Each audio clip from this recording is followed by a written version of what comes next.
সকল ব্যতীত হৃদয়ের শান্তির দোয়া হয়ে, দোয়া কবুল হয়ে, রবের পক্ষ থেকে মেহমান হয়ে, ধরার বুকে রবের নির্দেশে যিনি এসেছেন, লাকাদ মান্নাল্লাহু আলাল মুমিনিন বলে রব যার দিকে ইঙ্গিত দিয়েছেন, ওয়ামা আরসালনাকা ইল্লা রাহমাতাল লিল আলামিনের তাজ রব্বুল আলামিন যার মাথায় দিয়েছেন, ইন্না আতাইনাকাল কাউসারের পুঞ্জি যার হাতে রব্বুল আলামিন দিয়েছেন, ওয়ালা সাওফা ইউতিকা রাব্বুকা ফাতারদা বলে সুপ্রিম কোর্টের রায় রব্বুল আলামিন যার নবুয়তের হাতে দান করেছেন। কাঁদা চোখে মুছে পানি, মুখে ফুটানোর জন্য হাসি, ক্ষুধার্তর ব্যথা অন্যকে বুঝাই দেওয়ার জন্য রবের পক্ষ থেকে যিনি প্র্যাকটিক্যাল শিক্ষক হয়ে এসেছেন, তিনি আপনার আমার আমাদের নবী রাহমাতুল্লিল রাহমাতুল্লিল রাহমাতুল্লিল। ওই নবীটা ভাইয়া কাদের নবী? সবাই একটু প্রাউড ফিল করে বলেন না, কারণ আমাদের এবং আমার শব্দের ভিতরে বড় মজা আছে। এটা আমাদের দেশ, এটা আমার মা, এটা আমার মোবাইল। আমার এবং আমাদের শব্দের মধ্যে দিলের সাথে একটা বড়, একটু বলেন না ভাইয়া।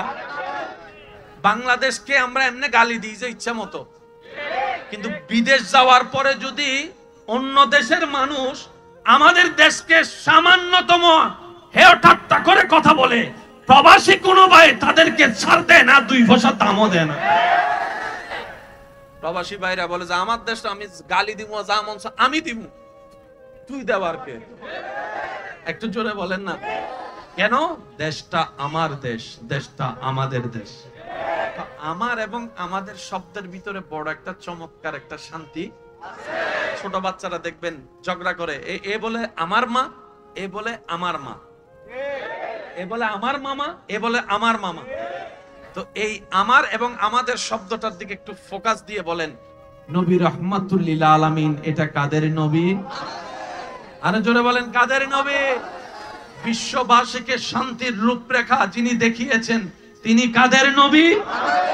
শান্তি কাকে বলে, শান্তি কত প্রকার ও কি কি, শান্তি কিভাবে আনতে হয় পৃথিবীর কোন ইউনিভার্সিটি শিখাতে পারে নাই, একমাত্র আল্লাহ প্রদত্ত নবী রাহমাতুল লিল আলামিন শিখিয়ে দিয়েছেন। কষ্ট হচ্ছে আপনাদের? আচ্ছা, একটু মনোযোগ দিবেন। আমাদের নবী রাহমাতুল লিল আলামিন বলছেন, কেউ যদি কারো মনে অন্যায়ভাবে আঘাত দেয়, একটু বুঝবেন, কেউ যদি কারো মনে অন্যায়ভাবে আঘাত দেয়, নবী বলছেন সে আমার উম্মত নয়। সুবহানাল্লাহ, একটু জোরে বলুন। নবীজি বলছেন কেউ যদি কাউকে অন্যায়ভাবে মনে আঘাত দেয়, সে আমার উম্মত নয়। সে কেউ যদি কারো সম্পদ অন্যায়ভাবে দখল করে নেয়, সে আমার উম্মত নয়। আমি বলতে থাকবো, আপনারা শুধু শব্দের ওজনগুলোকে একটু খেয়াল করবেন। যেখানে আপনি আমি অন্যায়ভাবে সব নিজের করার চেষ্টা করি, ঘুষ খাওয়াই হলো দলিল পাল্টানোর চেষ্টা করি, মানুষকে টাকা খাওয়াই হলো নিজের দল বাড়ি করার চেষ্টা করি, সেই জায়গায় নবী বলছেন আমার নয়। ক্যান ইউ ইমাজিন দ্যাট বিষয়টা? 313 জন মাত্র সাহাবা মুসলমান হয়েছেন, তখনও নবী বলছে এই কাজ যদি করো তুমি আমার নয়। অন্যায়ভাবে কারো উপর জুলুম করলে তুমি আমার নয়। তুমি যদি কাউকে মনে অন্যায়ভাবে আঘাত দাও, তুমি আমার নয়। সুবহানাল্লাহ। কেউ যদি অন্যায়ভাবে মা বাবার চোখের পানি ফেলে, সে আমার নয়, সে আমার নয়। সুবহানাল্লাহ। বলতে বলতে এক পর্যায়ে কি বলছেন জানেন নবী রাহমাতুল লিল আলামিন? তোমার পাশের ক্ষুধার্ত মানুষকে ক্ষুধার্ত রেখে তুমি যদি পেট ভরে খেয়ে ঘুমাও, তুমি আমার উম্মত। এমন কথা পৃথিবীতে দ্বিতীয় আরেকজন বলেছে দেখান। একটু আওয়াজ দেন না ভাইয়া। কতজনের জীবনী তো পড়েছেন বই আকারে, এখন তো গুগল মামা আছে, এসব কথা বলে না। এখন তো পিডিএফ সাথা আছে। আগে তো মানুষ বই কিনে কিনে টাকা জমায়ে, টিফিনের টাকা জমায়ে শখ করে বই কিনতো, ওই বই কিনে পড়ে পড়ে আস্তে আস্তে লাইব্রেরি বানিয়েছে এমন অনেক ছাত্র আছে। এখন আর সেই যুগটা নাই, এখন সব পিডিএফ মামা হয়ে গেছে, গুগল মামার কাছ থেকে সব ডাউনলোড করে করে। ওনাদেরকে একটু জিজ্ঞেস করেন, আমার ভাই বোনদের কাছে, পৃথিবীতে কত মহান মহান ব্যক্তিত্বের জীবনী লেখা হয়েছে, কারো জীবনীতে এমন একটা রেকর্ড দেখান যে এমন কথা বলেছে, এমন কথা বলেছে, কোথাও খুঁজে পাবেন না। পাবেন তো পাবেন একজনকেই, যিনি আপনার নবী, আমার নবী, আমাদের নবী, কুল কায়নাতের রাহমাতুল লিল আলামিন নবী।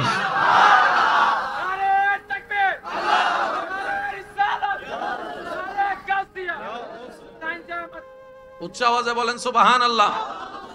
মান সালিমাল মুসলিমুনা মিন লিসানিহি ওয়া ইয়াদিহি, রাসূল পাকের হাদিস। ইসলাম নেওয়ার মতো নিতে জানি নাই, তাই অন্যকে বুঝানোর মতো বুঝাইতে জানি। যুবক ভাইরা আওয়াজ দেন, বিয়ের সময় মেয়ের বাড়ি থেকে বিন্দু পরিমাণ যৌতুক নেওয়া যাবে? জিনিসপত্র তো দূরের কথা, একটা সুতা, একটা চুলও নেওয়ার দরকার। আপনি আপনার সততার সাথে এগিয়ে যাবেন, রব্বুল আলামিন আপনাকে তার চাইতে বেশি দান করবেন। সেটা হবে আপনার পরিশ্রমের। আর আপনারা জানেন, পরিশ্রম করে 10 টাকা কামালে যে শান্তিটা পাওয়া যায়, ফ্রি ফ্রি 1 লাখ টাকারও সেই শান্তি। 10 লাখ টাকা যদি ফ্রি পান, অতটুক বরকত পাবেন না। কষ্ট করে পরিশ্রম করে 2000 টাকা ইনকাম করলে যতটুক বরকত পাবেন। আপনি আমার কথা মিলিয়ে দেখতে পারেন বাস্তবতার সাথে। আল্লাহ পাক আমাদেরকে বুঝার, আমল করার তৌফিক দান করুন। নবী রাহমাতুল লিল আলামিন মদিনা পাকে একজন এসে মসজিদের ভিতরে ঢুকে প্রস্রাব করে দিছে। আচ্ছা, এই দৃশ্য দেখে কারো মন মেজাজ ঠিক থাকবে? তো নবীজি দেখলেন সাহাবায়ে কেরাম খুব মায়ের মুখে অবস্থা, স্বাভাবিক। সবাই গিয়েছে ওনাকে ধরার জন্য। নবী বললেন, একটু মনোযোগ, এ আমার ইমানদার ভাই, একটু মনোযোগ। নবী বললেন, দাঁড়াও, এখন তাকে ডিস্টার্ব করিও না, এখনো তার পরিপূর্ণ প্রস্রাব করা শেষ হয় নাই। সুবহানাল্লাহ, একটু জোরে। প্রস্রাব করছে কোথায়? মসজিদে। এক অন্যায় করেছে, নবী বলছেন অপেক্ষা করো, তার এখনো প্রস্রাব শেষ হয় নাই। কারণ আল্লাহ নবীকে আগে থেকেই জানিয়ে দিয়েছেন, প্রস্রাব ধরে রাখা কিডনির জন্য ক্ষতি, প্রস্রাব আটকায় রাখা কিডনির জন্য ক্ষতি, প্রস্রাব অর্ধেক করে আটকায় রাখা শরীরের জন্য ক্ষতি। সেজন্য বর্তমান ডাক্তার কি বলে, যে প্রস্রাব ধরলে অপেক্ষা করিও না বেশি। কথা বলেন না ভাইয়া? আমার অনেক ভাইয়েরা আছেন প্রস্রাব আটকায় রাখে। আল্লাহর বাস্তে এই কাজটা কইরেন না। অনেকে আছে বসতে না পারে, ফ্যানই ভেতর টাইট টাইট বই না পারে, দেরি দাঁড়ায় দাঁড়ায় প্রস্রাব করে, আছে না নাই? আল্লাহর বাস্তে কষ্ট হোক, এই কাজটা কইরেন না। নিজের পায়ে নিজে কোরাল মারলে আপনাকে রক্ষা করার মতো কেউ থাকবে না। কথা বলেন ঠিক কিনা? ইসলাম বলেছে বসে করো, তার মধ্যে এটার মধ্যে কল্যাণ আছে। কথা বলেন ঠিক কিনা? এবার সেই প্রস্রাব শেষ করলেন। প্রস্রাব শেষ করার পরে আপনার আমার নবী রাহমাতুল লিল আলামিন বলে, ও আমার সাহাবারা, পানি নিয়ে আসো, পানি নিয়ে আসো। ইয়া রাসূলুল্লাহ, প্রস্রাব করছে সে, তাকে কিছু করব না? খবরদার, কিচ্ছু করিও না, কারণ সে রাহমাতুল লিল আলামিনের সামনে আছে। সুবহানাল্লাহ। পানি নিয়ে আসো, পানি দিয়ে তোমরা ধৌত করে দাও। এবার যে প্রস্তাবটা করেছে তার যে ইন্টেনশন নিয়ে রাগাই দেওয়ার জন্য, এখন সে দেখে যে রাগ তো দূরের কথা, মায়ের তো দূরের কথা, উল্টা মেহমানদারি করার প্রস্তুতি আছে, মায়ার প্রস্তুতি আছে। এই দৃশ্য দেখে সে কালিমা পড়ে মুসলমান হয়ে গেল। ইসলামের সৌন্দর্য যে কত চমৎকার! অনেকে আছে না রাগ করে রাস্তা বন্ধ করে দেয়? ভাই বলেন না ভাই, আছে না? রাস্তা বন্ধ করে দেয়, পানি বন্ধ করে দেয়, কারেন্ট বন্ধ করে দেয়, এটা বন্ধ করে দেয়, সেটা বন্ধ করে দেয়। বলেন, রিজিক বন্ধ করতে পারবে? এই পয়েন্ট, এই জায়গায় যদি আমরা একটু বুঝতে পারি, তাহলে হিংসা অর্ধেক শেষ। আওয়াজ দিয়ে বলেন, যার রিজিকে যেটা আছে সেটা যদি সমুদ্রের তলদেশেও থাকে, একদিন না একদিন সে পাবে কি পাবে না? আর রিজিকে যদি না থাকে, চোখের সামনে হাতের নাগালে থাকলো সে কখনো পাবে। এই বিশ্বাস যাদের আছে, আপনি রাস্তা বন্ধ করে দিচ্ছেন কেন তার জন্য? এমনও তো হতে পারে সে আপনার বন্ধ করা রাস্তার উপর যদি রবের উপর সন্তুষ্টি থেকে ধৈর্য ধরার মতো ধরতে জানে, আল্লাহ তার তকদিরে এরকম 10টা রাস্তা কিনার তৌফিক তাকে দান করে দিবে। এরকম মানুষ আপনাদের এলাকায় জোরে বলেন না। আমার মাইকের আওয়াজ শুনছেন এমন অনেক ভাই বোন আছেন, হয়তো আমার সাথে একমত হবেন। একটা সময় জীবন এমন গিয়েছে, এক বেলা খাবার জুগাইলে আরেক বেলা নিয়ে টেনশন করতে হতো।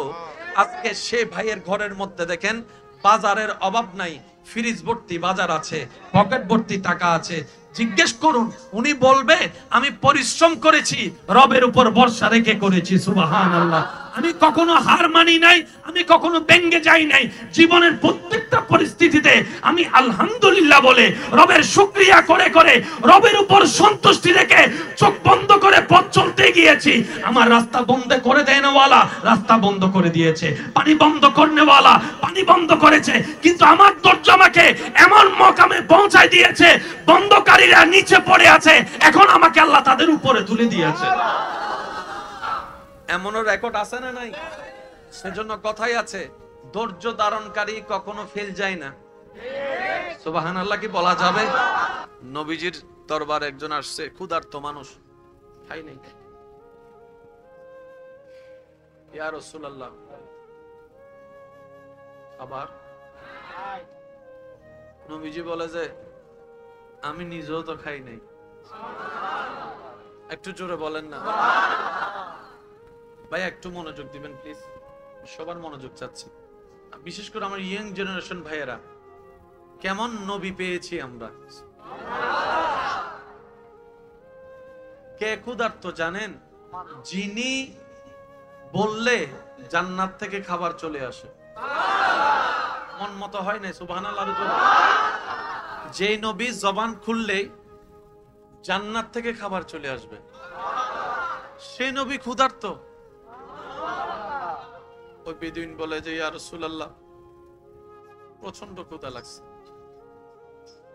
নবীজি আওয়াজ দিলেন ঘরের মধ্যে কিছু আছে কিনা। ঘর থেকে খেজুর আনলো একটা। কয়টা খেজুর আছে? কার ঘরে একটা খেজুর জানেন? আল্লাহ যাকে কুল কায়নাতের সম্পদের মালিকানার চাবি দান করেছেন ওনার ঘরে। ভাবা যায় বিষয়টা, যাকে আল্লাহ যা মন চায় তা নিতে পারবে, উনি একটা ঘরের মধ্যে খেজুর আছে। সুবহানাল্লাহ। যুবক ভাইরা, আমি যে দিকে আপনাদেরকে নিতে চাচ্ছি একটু খেয়াল করেন। নবীজি ওই খেজুরটা ওনাকে দিলেন, আর একটু জোরে। উনি খেজুরটা নিয়ে চোখের পানি ছেড়ে নবীকে দিয়ে বলে ইয়া রাসূলুল্লাহ আপনিও তো কিছু খান, আপনি খান। নবী বলে যে আপনি খান, উনি বলে আপনি খান। তো নবী রাহমাতুল্লিল আলামিন একটুখানি খেলেন, একটুখানি খাওয়ার পরে ওনাকে দিলেন। উনি ওটা খেলেন, খাওয়ার পরে উনি বলে কি খেজুর খেলাম, একটা মাত্র খেজুর, কিন্তু এমন ভাবে পেট ভর্তি হয়েছে আমার কয়েকদিন আর বেশি খাবার প্রয়োজনই হয় না। আপনাদের জানা আছে সেই সাহাবার খেজুরের থলির কথা, নবী যেখানে দোয়া করে দিয়েছেন, দীর্ঘ অনেক বছর চোখ বন্ধ করে হাত ঢুকাতো, ওখান থেকে যা উঠতো দিতে থাকতো, থলির মধ্যে খাজুর কখনো শেষ হয় নাই। সুবহানাল্লাহ। সকলেরই জানা আছে আবু হুরায়রা রাদিয়াল্লাহু তাআলা আনহু সেই দুধের ঘটনা।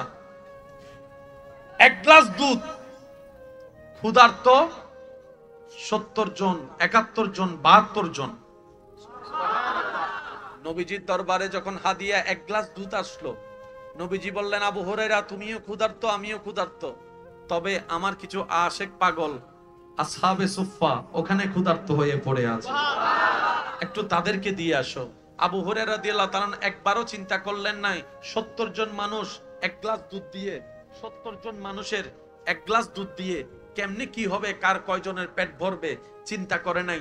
নবী হুকুম দিতে দেরি, আবু হুরায়রা রাদিয়াল্লাহু তাআলা যাইতে দেরি করে নাই, যাইতে দেরি করে নাই। আমরা কল্পনার জগতে প্রশ্ন করলাম 70 জন ক্ষুধার্ত, একটা গ্লাস দুধ, হাউ ক্যান পসিবল? এটা তো কোনোভাবেই সম্ভবপর নয়। একটুক একটুক খেলেও তো 70 জন এক গ্লাস দিয়ে কভার হয় না। আবু হুরায়রা রাদিয়াল্লাহু তাআলা বলেন, আমি সেদিকে তাকাচ্ছি না যেদিকে তোমরা তাকাচ্ছ, আমি আবু হুরায়রা তাকাচ্ছি আমার নবীর হুকুমের দিকে, আমার নবীর আদেশের দিকে। আমার এত কিছু চিন্তা করার দরকার নাই, কারণ আমি আবু হুরায়রা জানি ওয়ামা ইউনতিকু আনিল হাওয়ায়ে ইন হুয়া ইল্লা ওয়াহয়ুন ইউহা। আমার নবী আল্লাহর হুকুম ছাড়া একটা কথাও বলে না, একটা কথাও বলে না। আল্লাহ হুকুম দিয়েছেন, নবী বলেছেন, সুতরাং বরকত দেনেওয়ালা আল্লাহ, আমার চিন্তা করার দরকার নাই। নবী আদেশ দিয়েছেন, আবু হুরায়রা এক গ্লাস দুধ নিয়ে যাও। আমি গেলাম, খাওয়াতেই শুরু করলাম। একটা গ্লাস দুধ, 70 জন ক্ষুধার্ত, একজনে খেলো বিসমিল্লাহ বলে, পেট ভরে গেল। আরেকজনে খেলো, আরেকজনে খেলো। 70 জন দুধ খাওয়ার পরও যেই গ্লাসে দুধ যতটুকু, ঠিক ততটুকুই রয়ে গেল। এবার সমস্ত সাহাবার যখন পেট ভরে গিয়েছে, ওই আবার এক গ্লাস দুধটা নিয়ে আবু হুরায়রা রাদিয়াল্লাহু তাআলা নবীজির কাছে আসলেন। ওদিকে ক্ষুধার্ত কয়জন? যাকে দিয়ে পাঠিয়েছেন নবী উনিও ক্ষুধার্ত। এই জায়গায় আপনি আর আমি হলে কি করতাম? যাইতে যাইতে কেন আগে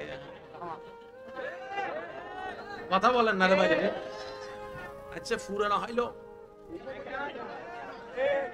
আমরা হলে যেটা করতাম। আবু হুরায়রা রাদিয়াল্লাহু তাআলা নবীজি বলেছেন, গেলেন, খাওয়ালেন, চলে আসলেন। নবী বললেন, আবু হুরায়রা তুমি খাও নাই? আবু হুরায়রা বলে, ইয়া রাসূলুল্লাহ, আপনি তো খাওয়াইতে বলেছেন, খাইতে তো বলেন না। আমার ক্ষুধা থাকার যা থাক, আপনি তো খাইতে বলেন না, সুতরাং খাই কেমনে?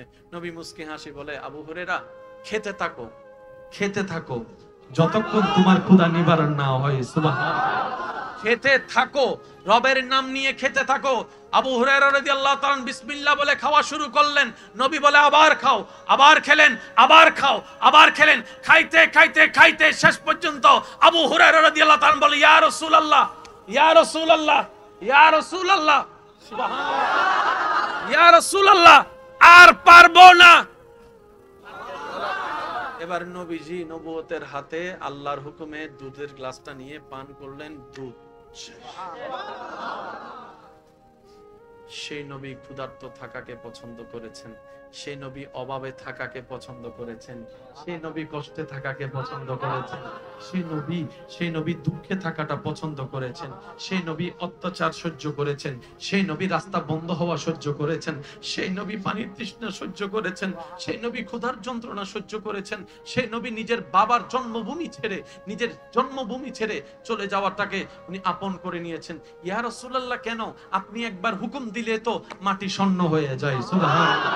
আপনি একবার চাইলে তো আপনার ঘরটা স্বর্ণের আকারে আল্লাহ বানাই দিতে পারে। আপনি একবার চাইলে তো জান্নাতের খাবার সব আপনার সামনে চলে আসবে। নবী বলে, আমার আল্লাহ আমাকে বলেছিল দুইটা জীবনের একটা পছন্দ করতে, হয় রাজকীয় জীবন, না হয় গরিবের জীবন। আমি মুস্তাফা গরিবের জীবন পছন্দ করেছি, ক্ষুধার্ত থাকা পছন্দ করেছি। কেন জানো? আমার উম্মতের মধ্যে অনেক হবে গরিব, খাবার পাবে না, বিল্ডিং পাবে না থাকার জন্য, শান্তির থাকার মতো বিছানা পাবে না, দিন রাত কষ্ট করবে, অত্যাচারের শিকার হবে, বাবার অত্যাচার, চাচার অত্যাচার, জ্যাঠার অত্যাচার, মামার অত্যাচারের শিকার হবে, স্বামীর অত্যাচারের শিকার হবে। আমার সেই উম্মতরা যখন আমার কষ্টের জীবনের কথা শুনবে, তাদের মনটা বড় হয়ে যাবে। আমার নবী যেহেতু কষ্ট সহ্য করেছেন, ধৈর্য ধরেছেন, আমি সেই নবীর উম্মত, আমিও হাসি মুখে ধৈর্য ধারণ করব, ধৈর্য ধারণ করব। আমাদের নবী রাহমাতুল লিল আলামিন। আর একটু জোরে বলেন, নবী রাহমাতুল লিল আলামিন। হাসরের ময়দানের কথা তো আমার ভাই বলেছেন, আপনারা শুনেছেন, আমি একটু সামান্য অ্যাড করি। সবাই যাবে হাসরে, ফ্যাক্টরির মালিকও যাবে, আমাদের মতো দারোয়ানও যাবে। বিচার শেষ করে দারোয়ান আল্লাহর দয়ায় জান্নাত পেলে জান্নাতে চলে যাবে। তখন ফ্যাক্টরির মালিক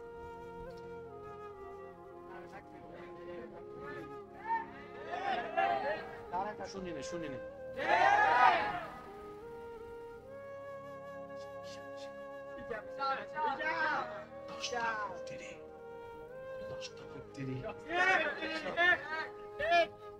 কর্মী যখন চলে যাবে, এটাও হন্ড জ্বর, তুই হন্ড জ্বর, তুই আর দারোয়ান না, দারোয়ান তো পিছনে না থাকবি, তুই আমার ভালাই যাস কই? তখন দারোয়ানে মুচকি হেসে বলবে, স্যার সেদিন বাগে খাইছে, আপনি মালিক হইয়া সবসময় আমার পিছনে রাখছেন, আজকে আমার মালিক আমাকে আপনার সামনে করে দিয়েছে। আমি রবের দরবারে লক্ষ কোটি শুকরিয়া আদায় করি, মাওলা তুমি যে আমার সম্পদ দাও নাই, চলার মতো তৌফিক দিছো, তুমি যে কেন দিয়েছো আজকে বুঝতে পারছি। যার যত সম্পদ বেশি তার তত হিসাবও বেশি। দুনিয়ার জীবন তো 5 বছর 10 বছর এমনি শেষ। আগে তো মানুষ 80-90 বছর বাঁচত, এখন তো 20-30-40 বছর, এই এমনি হোক তেমনি হোক যাইতে তো হবে কবরে। আমার এখানে অনেক ভাই বোনেরা আছেন, আল্লাহর কাছে অনেক ফরিয়াদ করেন। মনে রাখবেন, আল্লাহর কাছে বান্দা যত চাইতে থাকে রব্বুল আলামিন তত বেশি খুশি হতে থাকে। কিন্তু এখানে একটা কথা আমাদের মনে রাখতে হবে, শ্রদ্ধার সাথে বলি, অনেক সময় দেখবেন রব্বুল আলামিন আমাদের চাওয়া দোয়াটাকে আল্লাহ আমাদেরকে দান করেন না। আমরা যা চাই আল্লাহ আমাদেরকে দেন না। মনে রাখবেন, উম্মতে রাসূলের কোন দোয়া বিফলে যায় না। আরেকটু জোরে বলি, রব্বুল আলামিন দোয়াটাকে সেভাবেই কবুল করেন যেভাবে করলে আমাদের জন্য কল্যাণ হয়ে যাবে। হয়তো আপনি যা চাচ্ছেন রব্বুল আলামিন দিয়ে দিবেন, হয়তো আপনি যা চাচ্ছেন তার চাইতে বেটার দেওয়ার জন্য রব্বুল আলামিন রেখে দিবেন। আর না হয় যদি সে দোয়া ঝুলন্ত থেকে কবুল না হয়ে, পূরণ না হয়ে দরখাস্ত আপনি মৃত্যুবরণ করে হাসরে যান, ওই জমানো দোয়ার বদলতে আল্লাহ তাআলা আপনার সেখানে নসিব পাল্টাই দিবেন জাহান্নামী থেকে জান্নাতে। আর একটু জোরে বলেন না। হাসরের ময়দানে দুনিয়াতে যাদের দোয়া কবুল হয় নাই, সেই পারপাসে রব্বুল আলামিন যখন হাসরের নিয়ামত দেওয়া শুরু করবে, তখন মানুষ জান্নাতে যাওয়ার পরে আফসোস করবে, আল্লাহ কেন যে আমার দোয়া এটা কবুল হলো, সেটা কবুল হলো, একটা দোয়াও যদি কবুল না হতো, সবগুলা যদি হাসরে পেতাম, আমার জন্য আরো বেশি সৌভাগ্যের হয়ে যেত। সেজন্য কোন অবস্থায় মন ছোট করার দরকার। একটা কথা মনে রাখবেন, আল্লাহ যাকে যেমন রেখেছেন আলহামদুলিল্লাহ। একটু সবাই মিলে বলি, আল্লাহ তাআলা দিল আলহামদুলিল্লাহ, না দিল শেষ ভালো, যার সব ভালো তার আওয়াজটা একটু বড় করে দেন। আল্লাহ তাআলা দিল আলহামদুলিল্লাহ, না দিল কোনো আফসোস, কোনো স্বপ্ন, কোনো চাওয়া, কোনো পাওয়া, একটাই চাওয়া হবে আজকে থেকে। সেটা কি? আল্লাহ আমরা তোমার প্রিয় বান্দা হয়ে বাঁচতে চাই। দোয়াইটা কি করা যেতে পারে? আর একটু জোরে বলেন না, দোয়াইটা করা যেতে পারে।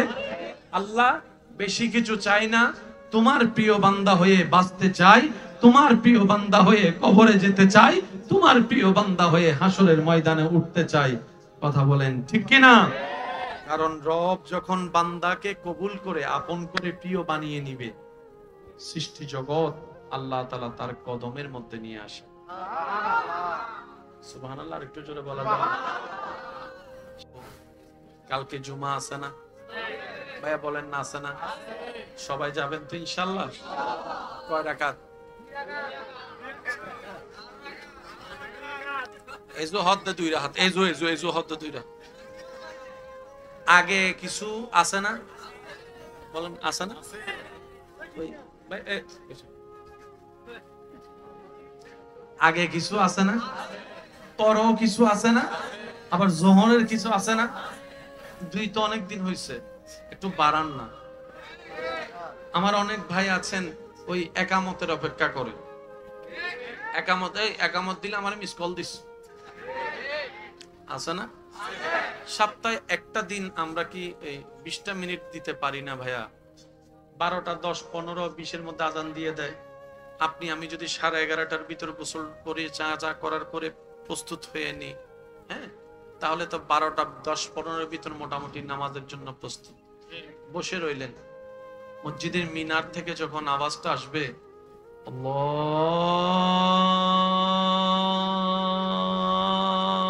আল্লাহু আকবার, আল্লাহু আকবার, সাথে সাথে পা চলাই দিলেন মসজিদের দিকে। উত্তর দিতে থাকবেন, হাঁটতে থাকবেন, উত্তর দিতে থাকবেন, হাঁটতে থাকবেন। মসজিদে যে আগে ঢুকবে তার সওয়াবটা একটু বেশি হয়ে যাবে। তো মসজিদের মধ্যে ঢুকে ওই দেওয়ালের ফিট ঠেকানোর জায়গাটা বাছাই করেন না, বুঝতে পারেন না? ওই অনেকে পিলার খুঁজে, পিলার পাশের জনরে বলে একামত দিলে আর ডাহাই দিস, এটা কি এগুই তার আছে না? নামাতি তার আছে না? এটা কি এগু তো খুতবা গে গুতিতে রেন্ডে ভিতরে তো হইত না পারে। তো যখন একামত ডাক দিছে আল্লাহু আকবার, আল্লাহু আকবার,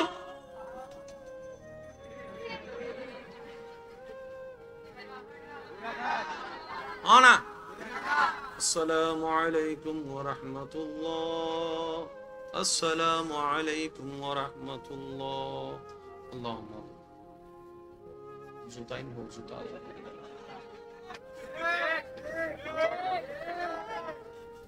আজীবন হয় রাহাত, একটু চাইলে 12 নজর আগে ফিসে কেনা 12 যাইবো না, ওয়াজ সিডেঙ্গে ভাই কল নমাতে তো চাইলে পারা যাইবো না, কেন আওয়াজ বড় করিয়ে শয়তানের উনে দিবে একবার হ না ইনশাআল্লাহ, মাশাআল্লাহ আরো জোরে হ না ইনশাআল্লাহ। আল্লাহ দিলে হালিয়াতুন শুরু ইনশাআল্লাহ, কিল্লে শুরু করিব হত্যারনি শয়তানের গালত জোতার বাড়ি মারি বেলে করিবে ঢুকিবে সময় হবো দে আরে গুচ্ছু ন যে আজি সা তুই সাহাবি তুই শুধু আমি গুচ্ছুন দে। তো শয়তানে কি করবে জানেন? যখন আপনার বেশি আগ্রহ নিয়ে নামাজ পড়বেন তখন দেখবেন যে ফ্যাট গুটলাবে, অজু ভাঙানোর কারণ দেখা দিবে, আপনি বুঝবেন ফ্যাট গুটলাচ্ছে না, শয়তানে গুটলাচ্ছে। মনে থাকবে ইনশাআল্লাহ, আরো জোরে বলেন ইনশাআল্লাহ। আল্লাহ আমাদের সকলকে কবুল করুক, এই কথা মাথায় রাখবেন, মনে থাকবে ইনশাআল্লাহ। সন্দেহ বড় খারাপ জিনিস, জীবনের জন্য সন্দেহ বড় খারাপ জিনিস। আপনি দেখবেন সন্দেহ করে ভালো জিনিসও খাইলে পেটে বদহজমি শুরু হয়ে যায়। একটা আওয়াজ দিয়ে বলেন ঠিক কিনা? ইসলাম বলেছে সন্দেহ থেকে দূরে থাকো, ধারণা করা থেকে দূরে থাকো, কথা বলেন ঠিক কিনা? তো সন্দেহ এমন একটা ভাইরাস যেটা সমাজকেও নষ্ট করে দেয়, পরিবারকেও নষ্ট করে দেয়, সংসারকেও নষ্ট করে দেয়, ঈমানকেও নষ্ট করে দেয়, কথা বলেন ঠিক কিনা?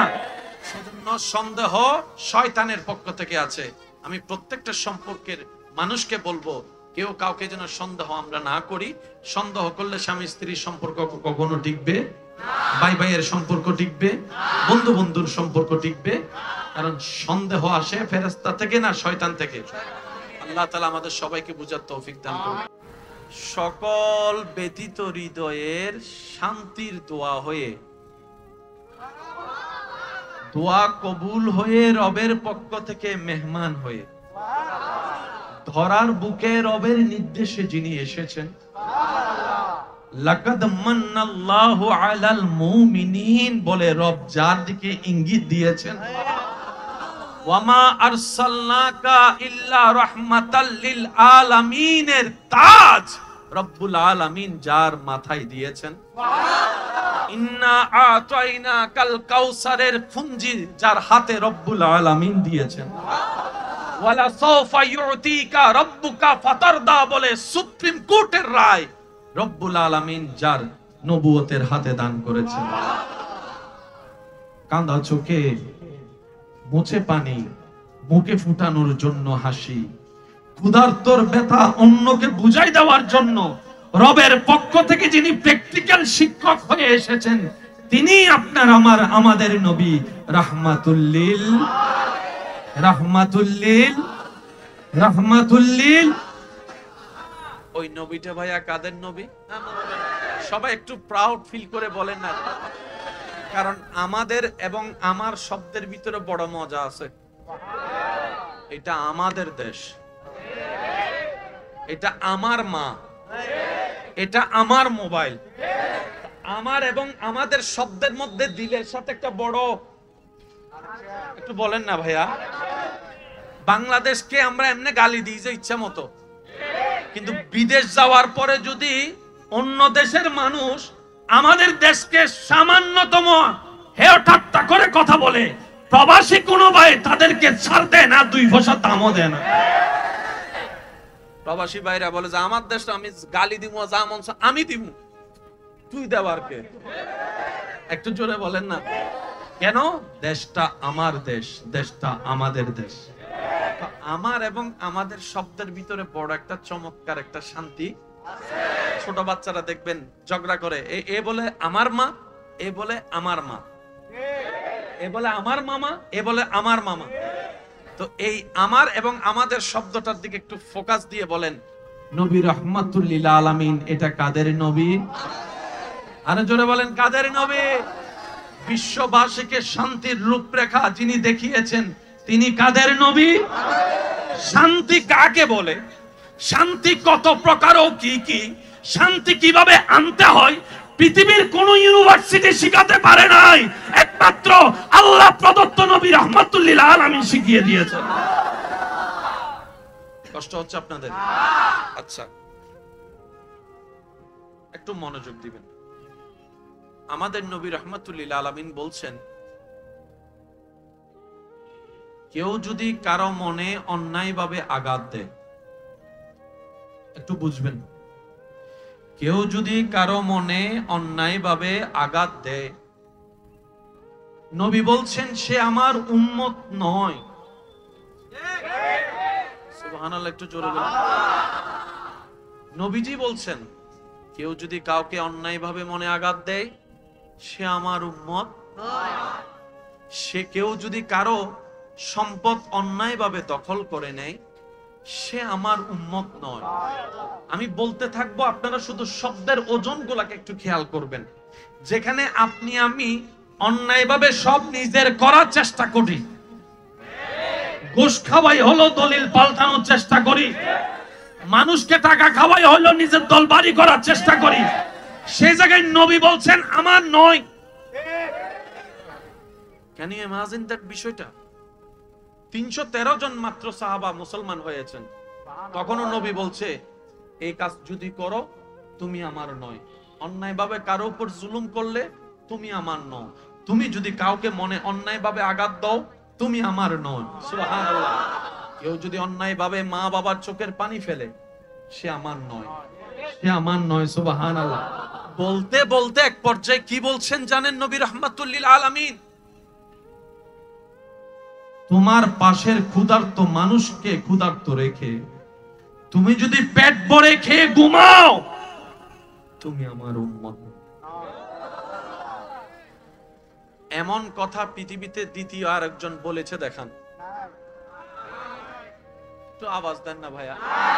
কতজনের জীবনী তো পড়েছেন বই আকারে, এখন তো গুগল মামা আছে, এসব কথা বলে না। এখন তো পিডিএফ সাথা আছে। আগে তো মানুষ বই কিনে কিনে টাকা জমায়ে, টিফিনের টাকা জমায়ে শখ করে বই কিনতো, ওই বই কিনে পড়ে পড়ে আস্তে আস্তে লাইব্রেরি বানিয়েছে এমন অনেক ছাত্র আছে। এখন আর সেই যুগটা নাই, এখন সব পিডিএফ মামা হয়ে গেছে, গুগল মামার কাছ থেকে সব ডাউনলোড করে করে।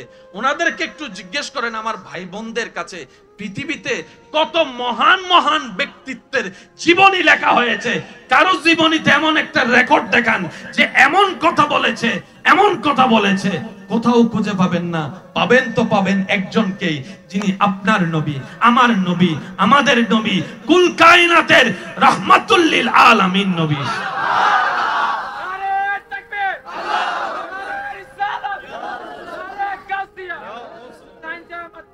উচ্চ আওয়াজে বলেন সুবহানাল্লাহ।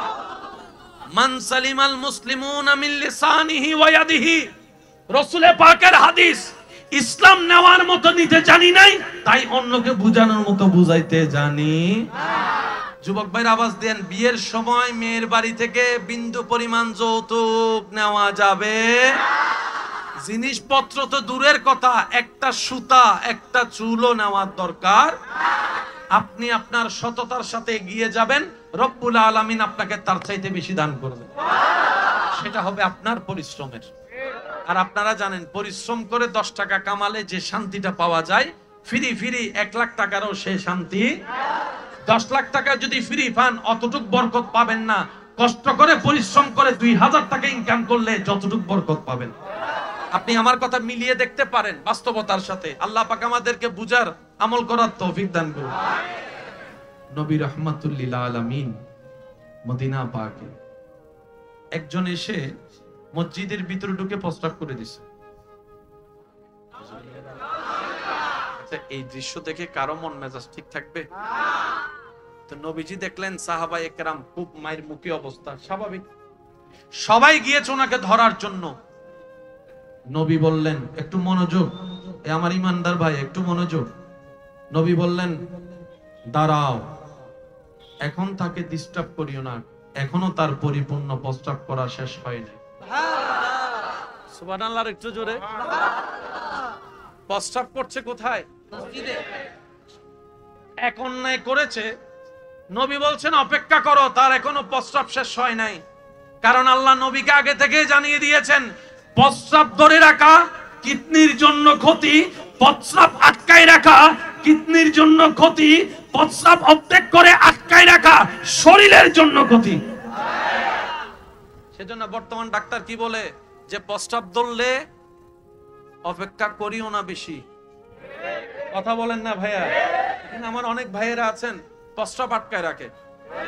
আল্লাহর বাস্তে এই কাজটা কইরেন না। অনেকে আছে বসতে না পারে, ফ্যানই ভেতর টাইট টাইট বই না পারে, দেরি দাঁড়ায় দাঁড়ায় প্রস্রাব করে, আছে না নাই? আল্লাহর বাস্তে কষ্ট হোক, এই কাজটা কইরেন না। নিজের পায়ে নিজে কোরাল মারলে আপনাকে রক্ষা করার মতো কেউ থাকবে না। কথা বলেন ঠিক কিনা? ইসলাম বলেছে বসে করো, তার মধ্যে এটার মধ্যে কল্যাণ আছে। কথা বলেন ঠিক কিনা? এবার সেই প্রস্রাব শেষ করলেন। প্রস্রাব শেষ করার পরে আপনার আমার নবী রাহমাতুল লিল আলামিন বলে, ও আমার সাহাবারা পানি নিয়ে আসো, পানি নিয়ে আসো। ইয়া রাসূলুল্লাহ, প্রস্রাব করছে সে, তাকে কিছু করব না? খবরদার কিচ্ছু করিও না, কারণ সে রাহমাতুল লিল আলামিনের সামনে আছে। সুবহানাল্লাহ। পানি নিয়ে আসো, পানি দিয়ে তোমরা ধৌত করে দাও। এবার যে প্রস্তাবটা করেছে তার যে ইন্টেনশন নিয়ে রাগাই দেওয়ার জন্য, এখন সে দেখে যে রাগ তো দূরের কথা, মায়ের তো দূরের কথা, উল্টা মেহমানদারি করার প্রস্তুতি আছে, মায়ার প্রস্তুতি আছে। এই দৃশ্য দেখে সে কালিমা পড়ে মুসলমান হয়ে গেছে। ইসলামের সৌন্দর্য যে কত চমৎকার! অনেকে আছে না রাগ করে রাস্তা বন্ধ করে দেয়, ভাই বলেন না ভাই, আছে না? রাস্তা বন্ধ করে দেয়, পানি বন্ধ করে দেয়, কারেন্ট বন্ধ করে দেয়, এটা বন্ধ করে দেয়, সেটা বন্ধ করে দেয়। বলেন রিজিক বন্ধ করতে পারবে? এই পয়েন্ট, এই জায়গায় যদি আমরা একটু বুঝতে পারি তাহলে হিংসা অর্ধেক শেষ। আওয়াজ দিয়ে বলেন, যার রিজিকে যেটা আছে সেটা যদি সমুদ্রের তলদেশেও থাকে, একদিন না একদিন সে পাবে কি পাবে না? আর রিজিকে যদি না থাকে, চোখের সামনে হাতের নাগালে থাকলো সে কখনো পাবে। এই বিশ্বাস যাদের আছে, আপনি রাস্তা বন্ধ করে দিচ্ছেন কেন? তার জন্য এমনও তো হতে পারে সে আপনার বন্ধ করা রাস্তার উপর যদি রবের উপর সন্তুষ্টি থেকে ধৈর্য ধরার মতো ধরতে জানে, আল্লাহ তার তকদিরে এরকম 10টা রাস্তা কিনার তৌফিক তাকে দান করে দিবে। এরকম মানুষ আপনাদের এলাকায় জোরে বলেন না? আমার মাইকের আওয়াজ শুনছেন এমন অনেক ভাই বোন আছেন, হয়তো আমার সাথে একমত হবেন। একটা সময় জীবন এমন গিয়েছে, এক বেলা খাবার জুগাইলে আরেক বেলা নিয়ে টেনশন করতে হতো। আজকে সে ভাইয়ের ঘরের মধ্যে দেখেন বাজারের অভাব নাই, ফ্রিজ ভর্তি বাজার আছে, পকেট ভর্তি টাকা আছে। জিজ্ঞেস করুন, উনি বলবে আমি পরিশ্রম করেছি, রবের উপর ভরসা রেখে করেছি। সুবহানাল্লাহ।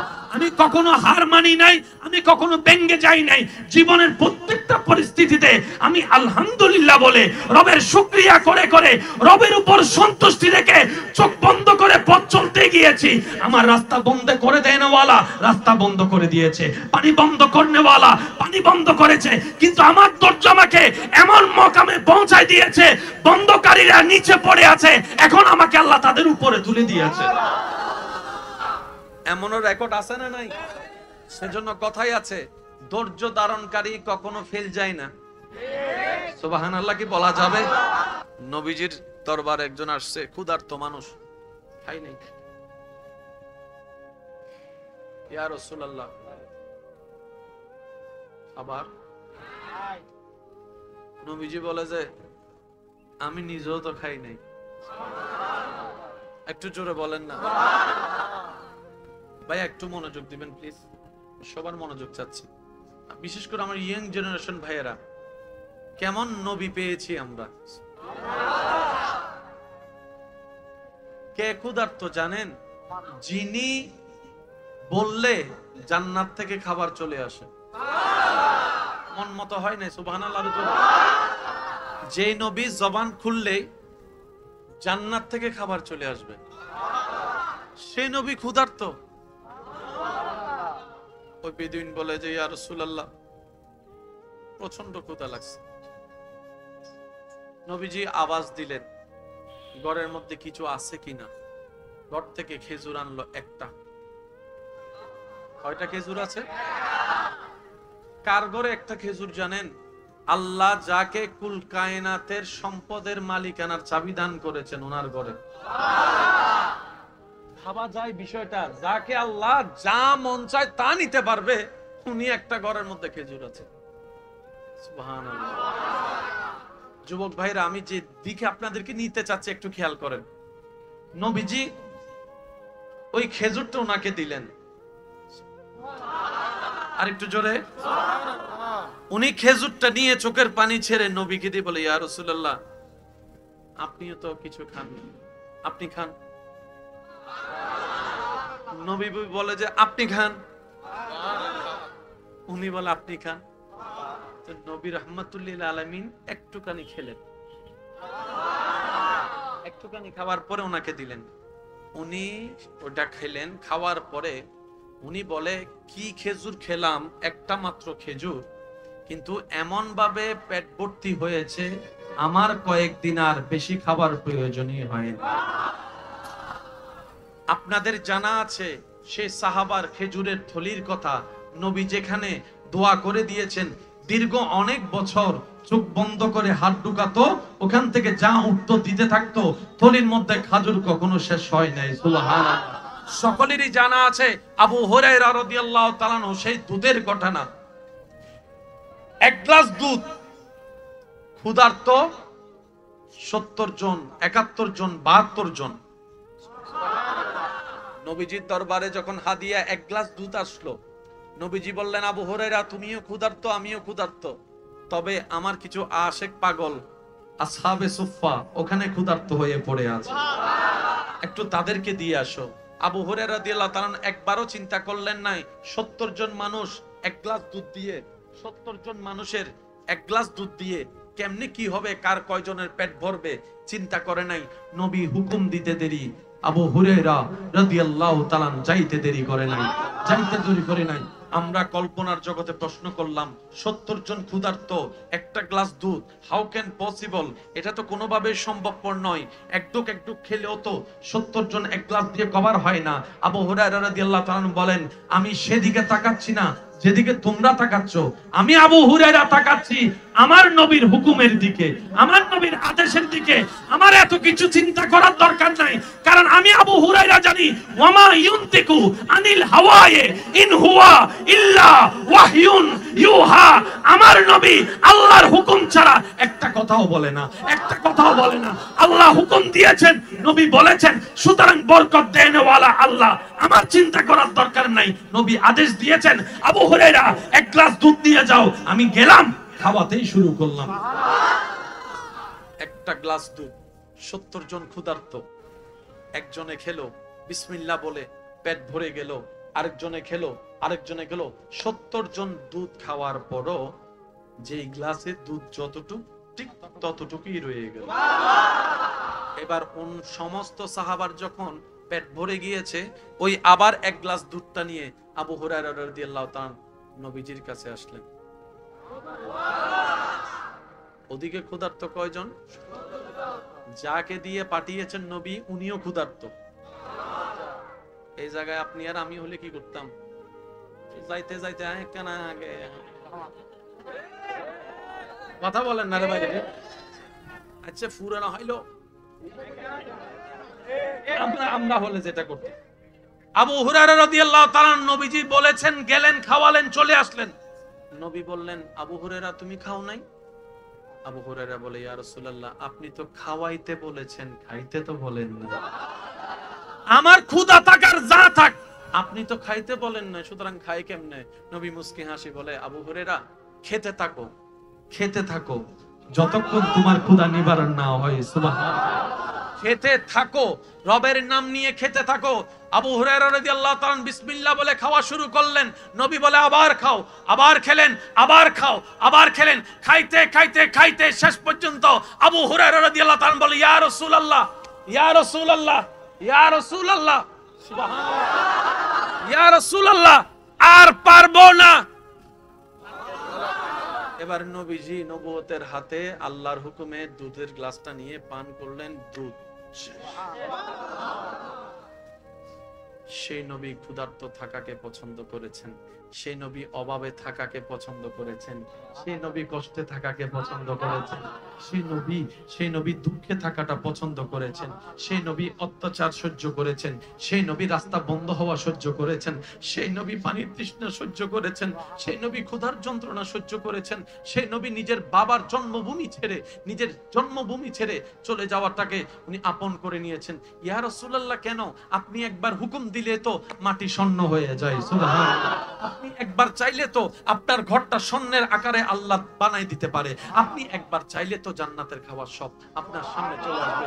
নবী বলে আমার আল্লাহ আমাকে বলেছিল দুইটা জীবনের একটা পছন্দ করতে, হয় রাজকীয় জীবন না হয় গরিবের জীবন। আমি মুস্তাফা গরিবের জীবন পছন্দ করেছি, ক্ষুধার্ত থাকা পছন্দ করেছি। কেন জানো? আমার উম্মতের মধ্যে অনেক হবে গরিব, খাবাই খাবার পাবে না, বিল্ডিং পাবে না থাকার জন্য, শান্তির থাকার মতো বিছানা পাবে না, দিন রাত কষ্ট করবে, অত্যাচারের শিকার হবে, বাবার অত্যাচার, চাচার অত্যাচার, জ্যাঠার অত্যাচার, মামার অত্যাচারের শিকার হবে, স্বামীর অত্যাচারের শিকার হবে। আমার সেই উম্মতরা যখন আমার কষ্টের জীবনের কথা শুনবে তাদের মনটা বড় হয়ে যাবে। আমার নবী যেহেতু কষ্ট সহ্য করেছেন, ধৈর্য ধরেছেন, আমি সেই নবীর উম্মত, আমিও হাসি মুখে ধৈর্য ধারণ করব, ধৈর্য ধারণ করব। আমাদের নবী রাহমাতুল লিল আলামিন। আর একটু জোরে বলেন, নবী রাহমাতুল লিল আলামিন। হাশরের ময়দানের কথা তো আমার ভাই বলেছেন, আপনারা শুনেছেন, আমি একটু সামান্য অ্যাড করি। সবাই যাবে হাশরে, ফ্যাক্টরির মালিকও যাবে, আমাদের মতো দারোয়ানও যাবে। বিচার শেষ করে দারোয়ান আল্লাহর দয়ায় জান্নাত পেলে জান্নাতে চলে যাবে, তখন ফ্যাক্টরির মালিক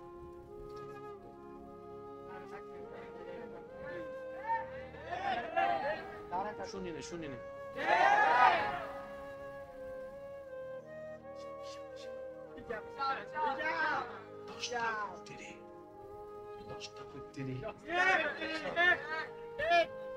কর্মী যখন চলে যাবে, এইটাও হন্ড জ্বর, তুই হন্ড জ্বর, তুই আর দারোয়ান না, দারোয়ান তো পিছনে না থাকবি, তুই আমার ভালাই যাস কই? তখন দারোয়ানে মুচকি হেসে বলবে, স্যার সেদিন বাগে খাইছে,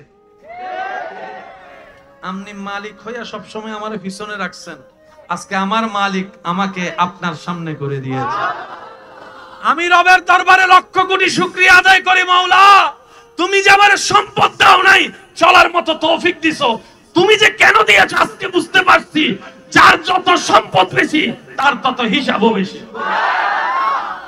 দুনিয়ার জীবন তো 5 বছর 10 বছর এমনি শেষ। আগে তো মানুষ 80-90 বছর বাঁচত, এখন তো 20-30-40 বছর, এই এমনি হোক তেমনি হোক যাইতে তো হবে কবরে। আমার এখানে অনেক ভাই বোনেরা আছেন, আল্লাহর কাছে অনেক ফরিয়াদ করেন। মনে রাখবেন, আল্লাহর কাছে বান্দা যত চাইতে থাকে রব্বুল আলামিন তত বেশি খুশি হতে থাকে। কিন্তু এখানে একটা কথা আমাদের মনে রাখতে হবে, শ্রদ্ধার সাথে বলি, অনেক সময় দেখবেন রব্বুল আলামিন আমাদের চাওয়া দোয়াটাকে আল্লাহ আমাদেরকে দান করেন না। আমরা যা চাই আল্লাহ আমাদেরকে দেন না। মনে রাখবেন, উম্মতে রাসূলের কোন দোয়া বিফলে যায় না। আরেকটু জোরে বলি, রব্বুল আলামিন দোয়াটাকে সেভাবেই কবুল করেন যেভাবে করলে আমাদের জন্য কল্যাণ হয়ে যাবে। হয়তো আপনি যা চাচ্ছেন রব্বুল আলামিন দিয়ে দিবেন, হয়তো আপনি যা চাচ্ছেন তার চাইতে বেটার দেওয়ার জন্য রব্বুল আলামিন রেখে দিবেন। আর না হয় যদি সেই দোয়া ঝুলন্ত থেকে কবুল না হয়ে, পূরণ না হয়ে দরখাস্ত আপনি মৃত্যুবরণ করে হাসরে যান, ওই জমানো দোয়ার বদলতে আল্লাহ তাআলা আপনার সেখানে নসিব পাল্টাই দিবেন জাহান্নামী থেকে জান্নাতে। আর একটু জোরে বলেন না। হাসরের ময়দানে দুনিয়াতে যাদের দোয়া কবুল হয় নাই সেই পারপাসে রব্বুল আলামিন যখন হাসরের নিয়ামত দেওয়া শুরু করবে, তখন মানুষ জান্নাতে যাওয়ার পরে আফসোস করবে, আল্লাহ কেন যে আমার দোয়া এটা কবুল হলো সেটা কবুল হলো, একটা দোয়াও যদি কবুল না হতো, সবগুলা যদি হাসরে পেতাম, আমার জন্য আরো বেশি সৌভাগ্যের হয়ে যেত। সেজন্য কোন অবস্থায় মন ছোট করার দরকার। একটা কথা মনে রাখবেন, আল্লাহ যাকে যেমন রেখেছেন আলহামদুলিল্লাহ। একটু সবাই মিলে বলি আল্লাহ তাআলা দিল আলহামদুলিল্লাহ, না দিল শেষ ভালো, যার সব ভালো তার আওয়াজটা একটু বড় করে দেন। আল্লাহ তাআলা দিল আলহামদুলিল্লাহ, না দিল কোনো আফসোস, কোনো স্বপ্ন, কোনো চাওয়া, কোনো পাওয়া, একটাই চাওয়া হবে আজকে থেকে। সেটা কি? আল্লাহ আমরা তোমার প্রিয় বান্দা হয়ে বাঁচতে চাই। দোয়াইটা কি করা যেতে পারে? আর একটু জোরে বলেন না, দোয়াইটা করা যেতে পারে। আল্লাহ বেশি কিছু চাই না, তোমার প্রিয় বান্দা হয়ে বাঁচতে চাই, তোমার প্রিয় বান্দা হয়ে কবরে যেতে চাই, তোমার প্রিয় বান্দা হয়ে হাসরের ময়দানে উঠতে চাই। কথা বলেন ঠিক কিনা? কারণ রব যখন বান্দাকে কবুল করে আপন করে প্রিয় বানিয়ে নিবে, সৃষ্টি জগৎ আল্লাহ তাআলা তার কদমের মধ্যে নিয়ে আসে। সুবহানাল্লাহ, একটু জোরে বলা যায়। কালকে জুমা আছে না ভাইয়া? বলেন না আছে না? সবাই যাবেন তো ইনশাআল্লাহ? কয় রাকাত? এজো হদ্দে 2 রাকাত, এজো হদ্দে 2 রাকাত। আগে কিছু আছে না? বলেন আছে না? ওই ভাই আগে কিছু আছে না? পরও কিছু আছে না? আবার জোহরের কিছু আছে না?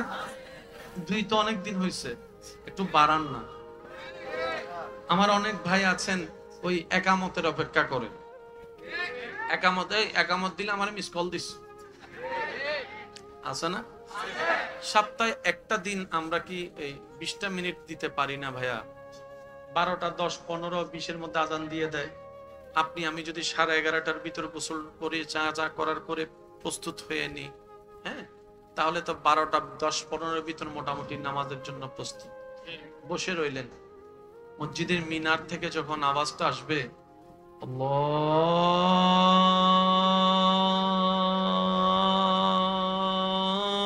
আল্লাহু আকবার, আল্লাহু আকবার, সাথে সাথে পা চলাই দিলেন মসজিদের দিকে। উত্তর দিতে থাকবেন, হাঁটতে থাকবেন, উত্তর দিতে থাকবেন, হাঁটতে থাকবেন। মসজিদে যে আগে ঢুকবে তার সওয়াবটা একটু বেশি হয়ে যাবে। তো মসজিদের মধ্যে ঢুকে ওই দেওয়ালের ফিট ঠেকানোর জায়গাটা বাছাই করেন না, বুঝতে পারেন? ওই অনেকে পিলার খুঁজে, পিলার পাশের জনরে বলে একামত দিলে আর ডাহাই দিস, এটা কি এগুই তার আছে না? নামাতি তার আছে না? এটা কি এগু তো খুতবা গে গুতিতে রেন্ডে ভিতরে তো হইত না পারে। তো যখন একামত ডাক দিছে আল্লাহু আকবার, আল্লাহু আকবার,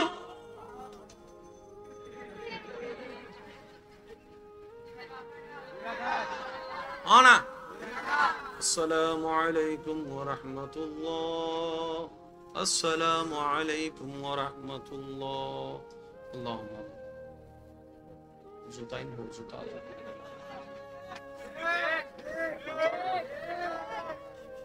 আজীবন হয় রাহাত। একটু চাইলে 12 নজর আগে ফিসে কেনা 12 যাইবো না? ওয়াজ সিডেঙ্গে ভাই কলে নমাতে তো চাইলে পারা যাইবো না? কেন আওয়াজ বড় করিয়ে শয়তানের উনে দিবেন লা একবার হ না ইনশাআল্লাহ, মাশাআল্লাহ, আরো জোরে হ না ইনশাআল্লাহ। আল্লাহ দিলে হালিয়াতুন শুরু ইনশাআল্লাহ। কিল্লে শুরু করিব হত্যারনি শয়তানের গালত জুতার বাড়ি মারি বেলে করিবে। ঢুকিবার সময় হবো দে আরে গুচ্ছু না যে আজি সা তুই সাহাবি দিছু দাই গুচ্ছুম দে। তো শয়তানে কি করবে জানেন? যখন আপনার বেশি আগ্রহ নিয়ে নামাজ পড়বেন তখন দেখবেন যে ফ্যাট গুটলাবে, ওযু ভাঙানোর কারণ দেখা দিবে। আপনি বুঝবেন ফ্যাট গুটলাচ্ছে না, শয়তানে গুটলাচ্ছে। মনে থাকবে ইনশাআল্লাহ। আরো জোরে বলেন ইনশাআল্লাহ। আল্লাহ আমাদের সকলকে কবুল করুক। এই কথা মাথায় রাখবেন, মনে থাকবে ইনশাল্লাহ। সন্দেহ বড় খারাপ জিনিস, জীবনের জন্য সন্দেহ বড় খারাপ জিনিস। আপনি দেখবেন সন্দেহ করে ভালো জিনিসও খাইলে পেটে বদহজমি শুরু হয়ে যায়। একটা আওয়াজ দিয়ে বলেন ঠিক কিনা? ইসলাম বলেছে সন্দেহ থেকে দূরে থাকো, ধারণা করা থেকে দূরে থাকো। কথা বলেন ঠিক কিনা? তো সন্দেহ এমন একটা ভাইরাস যেটা সমাজকেও নষ্ট করে দেয়, পরিবারকেও নষ্ট করে দেয়, সংসারকেও নষ্ট করে দেয়, ঈমানকেও নষ্ট করে দেয়। কথা বলেন ঠিক কিনা? সেজন্য সন্দেহ শয়তানের পক্ষ থেকে আছে। আমি প্রত্যেকটা সম্পর্কের মানুষকে বলবো, কেউ কাউকে যেন সন্দেহ আমরা না করি। সন্দেহ করলে স্বামী স্ত্রীর সম্পর্ক কখনো টিকবে, ভাই ভাইয়ের সম্পর্ক টিকবে, বন্ধু বন্ধুর সম্পর্ক টিকবে। কারণ সন্দেহ আসে ফেরেশতা থেকে না শয়তান থেকে। আল্লাহ তাআলা আমাদের সবাইকে বুঝার তৌফিক দান করুন।